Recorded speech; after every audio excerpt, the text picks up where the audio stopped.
Hey Dad, I heard about President Trump's big beautiful bill. What's that? Welcome to Navarrette the Nation Simply Put. I'm Ruben Navarrette, writer, author, syndicated columnist. This is a channel where I field questions from my teenage daughter about politics and other current events. Just the facts, no opinion. It's hard for me. Today, Donald Trump's big beautiful bill. Every president, Republican or Democrat, needs to have a set of priorities for taxing and spending.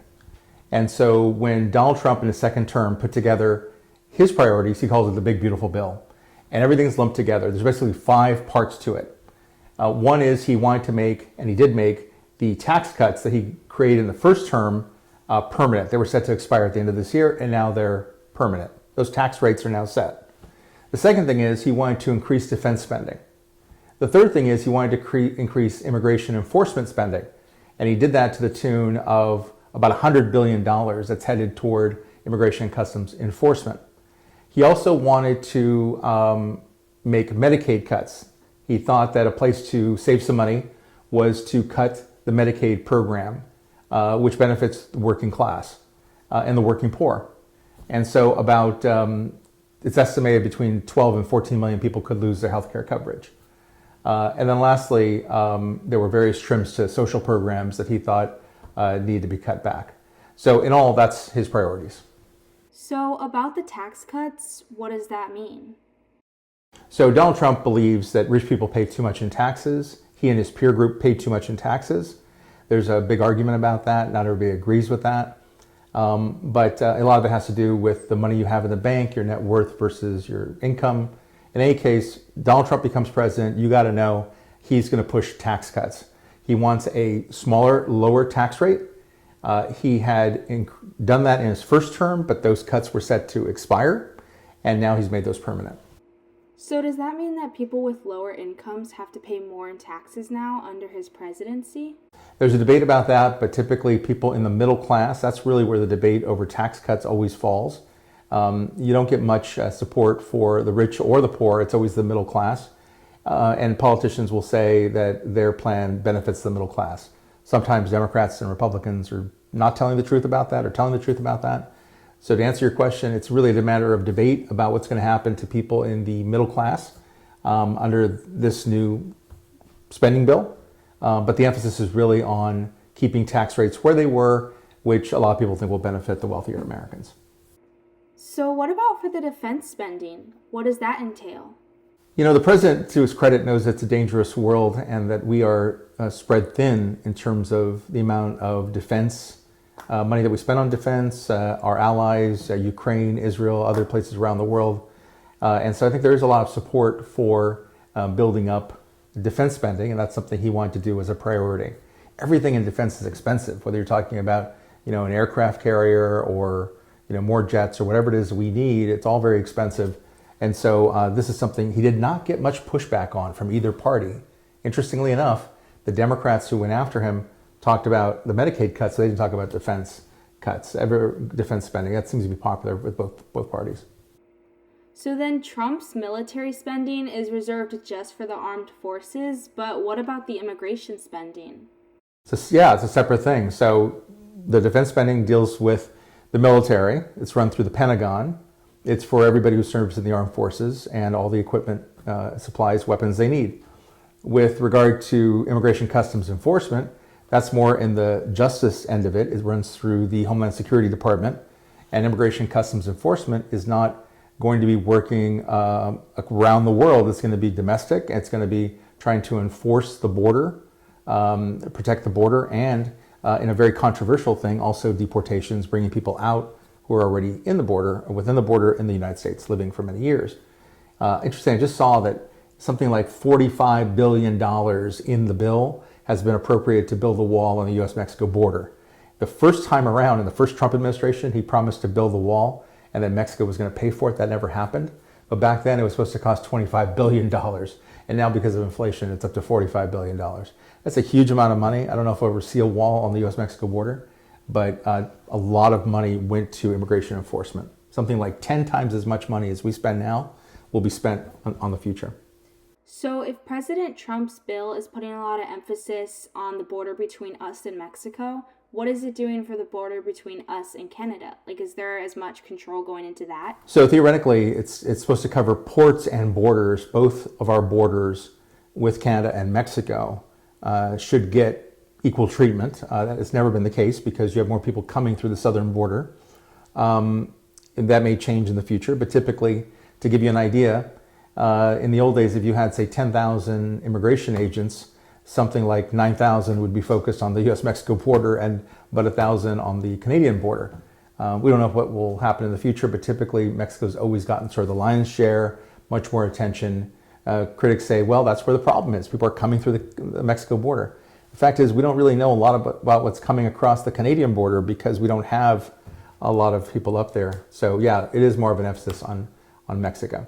So at the beginning of our conversation, you mentioned the fourth part of the bill, which is the Medicaid. What does that mean? So this is really controversial. It's going to be controversial with the base, with MAGA, with Republicans, and here's why. In my lifetime and before my lifetime, with Grandma and Grandpa, in the 40s and 50s and 60s, it was Democrats who were the party of the working class. If people said they didn't want to vote for a Republican, it was typically because they thought Republicans were the party of the rich and Democrats were the party of the working class. That changed in the last 10 years or so. Now the Republicans are the party of the working class. And as crazy as this sounds, a multi-billionaire like Donald Trump has a lot of appeal with working class Americans. So the people who helped elect him come from the working class. So they're working poor. They're blue collar people. They say that the difference between a white collar worker and a blue collar worker is the white collar worker takes his or her shower in the morning before they go to work. The blue collar worker at the end of the day after they come back from work. Donald Trump's done better and better with blue collar workers. Well, guess who gets hurt most by the Medicaid cuts? Blue collar workers, not white collar workers. So Trump has, through this big beautiful bill, hurt his own population, his own voter group, his own demographic base, and that's the working class. So if President Trump's supporters are mostly outside of the upper class, then wouldn't those of them in the middle class also be hurt by the tax increases? Yes, in fact, that would have been an issue, but for some reason, people don't get as worked up over tax cuts or tax increases as they do over spending cuts. I've been covering politics for 35 years, and you see over time what are the logs that really light the fire? What really keeps things going? People will get agitated over spending cuts. If you talk about cutting Social Security or Medicare or Medicaid, the difference between Medicare and Medicaid, Medicare typically for older Americans, Medicaid for working class folks of any age, people get worked up over that. But you don't typically see people holding signs at protests about tax cuts. Lower my taxes, increase somebody else's taxes. It's not something that agitates people. They care about it, but not to the point that they care about other issues. So for Medicaid cuts, does that literally just mean that people have less access to health care because of the restrictions on their insurance? Well, check this out. If you go to the doctor or to the hospital, it's very expensive. And, we've known people family members and others who spent 2-3 weeks in the hospital. You can imagine, just sort of roughly, that it probably costs between $3,000 and $5,000 a day to be in the hospital. Not long ago, it was $1,000 a day. 20 years ago, if we were having this conversation, it may have been $1,000 a day. Now it's like $3,000 to $5,000 per day. If you spend 10 days there, you can rack up a bill of $50,000 pretty quickly. Most people can't afford to pay that. And even if they have private insurance, sometimes that doesn't cover everything. For people who just have lost their job, for instance, and don't have private insurance, if they end up in an emergency situation, Medicaid is there for them, right? The great thing about Medicaid is it's there to help people, not just poor people, the working class people who just find healthcare so expensive that they could afford a hospital bill of $5,000, but they can't afford a hospital bill of $50,000 or $60,000 or $70,000. So as healthcare expenses got higher and as the stay in the hospitals got more expensive, then the group of people who were helped by Medicare got bigger. So Medicaid got bigger. So when I was a kid, if somebody was on Medicaid or used Medicaid, it was typically, they're very poor. Not anymore. Now you can be, a teacher, a construction worker, you can be a police officer, and you end up with a huge hospital bill, and you may need help from Medicaid. So Medicaid is basically like financial aid except for healthcare? For healthcare. It's like financial aid, but for healthcare. and it's need dependent. It's based on how much you earn versus how much that hospital bill is. Oh, I understand.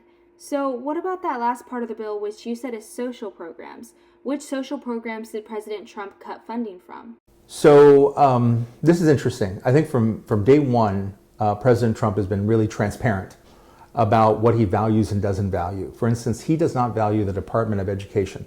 He doesn't believe in the Department of Education. He doesn't think it should be in existence. He thinks he should just do away with it. What is the Department of Education? So the cabinet is made up of various departments, and we've prioritized forever the Department of Health and Human Services, the Department of Agriculture, the Department of Commerce, the Treasury Department, all these big departments, and one of them is the Education Department. Now, of them all, this is kind of the baby, the department. It's one of the younger departments. It hasn't been around all that long. It only goes back about 40 years or so. And what it does is it tries to set federal education policy. It's interesting because, education is not run by the federal government. It's just not. It's run by the states and by the local school districts.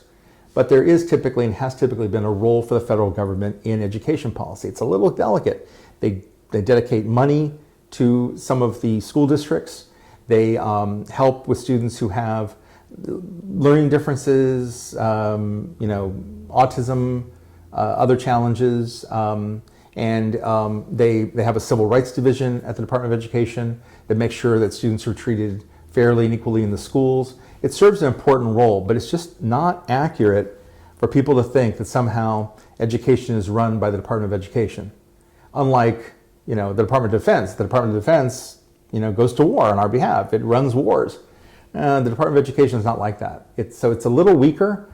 And if you were going to do away with one department, that would be the one you do away with. And that's something Republicans have long wanted to do. And Donald Trump has made that a priority. So in this bill, you'll see lots of cuts for those kinds of departments that he doesn't really have much use for. Oh, so the Department of Education focuses more on the welfare of students instead of their actual education? Yes, that's a good way of putting it. The education, the nuts and bolts of what students are learning, the books they're learning from, the lessons they're learning, the subjects that are being taught, that's going to happen at the local level, right? That's going to happen at local school districts. That's why if you look at, let's say you had cousins that live in Texas and cousins that live in Arizona and cousins that live in California. They all go to public school. They're all going to get different educations. They're all going to be taught different things. The curriculum is going to be set by the local school districts or by the states. There isn't one national standard for that. And that's been a debate for a long time. It's interesting when you get into it because there's a debate within both the Democrat and Republican Party over whether education should be a national thing or a local thing. But typically it runs very effectively at the local level. So President Trump's bill cut funding for the Department of Education, but the Department of Education only oversees student welfare for secondary education and below. So what does this mean for college students? Because they wouldn't be directly affected by this part of the bill, but is there anything else in the bill that affects them? So within the bill and also apart from the bill, it's important to think about the big beautiful bill as one part of the Trump agenda.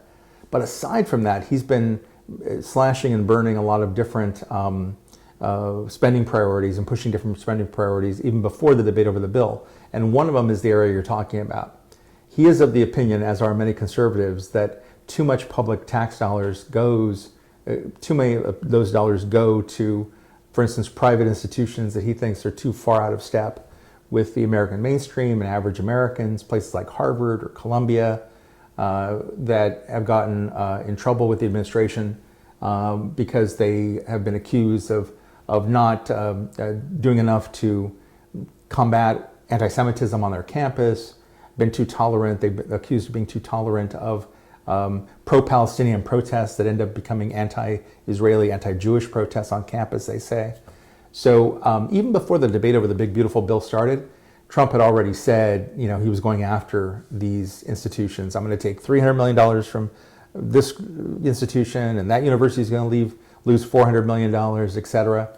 So that's, to answer your question, what they're trying to do at the higher education level is really reclaim what they think are some of these universities and make them less politically left-leaning There's a debate about whether they want to make them into right-leaning institutions or they just would prefer them to be neutral. So does that mean that colleges and universities weren't really affected by the Big Beautiful Bill and that the bill mostly affected secondary school and below? Well, yeah, because even though there is some amount of dollars that goes, those are in the millions of dollars. This isn't in the billions of dollars. You get to a lot of money, big numbers when you're talking about the public school system at the K through 12 level throughout the entire country. That's really where the money is. You have, that's probably the most important part of our educational system, K through 12, and not necessarily what happens in college. Okay, great. Thank you. That makes a lot of sense. You answered all my questions. You bet. I hope that explains it.